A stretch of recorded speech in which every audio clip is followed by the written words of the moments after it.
ജീവിതത്തിലെ ഏറ്റവും മനോഹരമായ കാലഘട്ടമാണ് വിദ്യാലയ കാലഘട്ടം. അപ്പോൾ അതാണ് നിങ്ങൾക്ക് മുന്നിൽ ഇന്ന്. അതായത് ഇന്നത്തെ ഇപ്രാവശ്യത്തെ ഈ ഒരു വർഷത്തെ അക്കാദമിക വർഷം മാത്രമാണ് ഇവിടെ അവസാനിക്കുന്നത്. നിങ്ങളുടെ പഠനം ഇനിയും തുടർന്നുകൊണ്ട് പോവുകയാണ്. അപ്പോൾ നിങ്ങളുടെ ജീവിതത്തിന്റെ ലക്ഷ്യത്തിനായിട്ട് വേണം നിങ്ങൾ ഇനിയുള്ള സബ്ജക്റ്റും കാര്യങ്ങളും ഒക്കെ എടുക്കാനായിട്ട്. അതായത് ജീവിതത്തിൽ നിങ്ങൾ ആരാകണമെന്ന് ആഗ്രഹിക്കുന്നുവോ അതിലേക്ക് എത്തിപ്പെടാനുള്ള ഒരു കഠിനാധ്വാനമായിരിക്കണം ഇനിയുള്ള ദിവസങ്ങളിൽ നിങ്ങൾക്ക് ഉണ്ടാവേണ്ടത്. ഇപ്പൊ നിങ്ങൾ ഒത്തിരി സബ്ജക്റ്റുകളും ഒത്തിരി വിഷയങ്ങളൊക്കെ പഠിച്ചു പോന്നു. തുടർന്ന് വിഷയങ്ങൾ കുറവായിരിക്കും, പഠിക്കാനുള്ള ആ ഒരു തോത് കൂടുതലായിരിക്കും. അപ്പൊ അതിനനുസരിച്ച് നിങ്ങൾ നിങ്ങളുടേതായിട്ടുള്ള സമയം കണ്ടെത്താനും ഒക്കെ വേണം.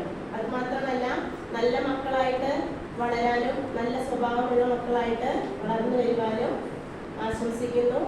ഒരുപാട് പറയണമെന്നുണ്ട്, പക്ഷെ ഞാൻ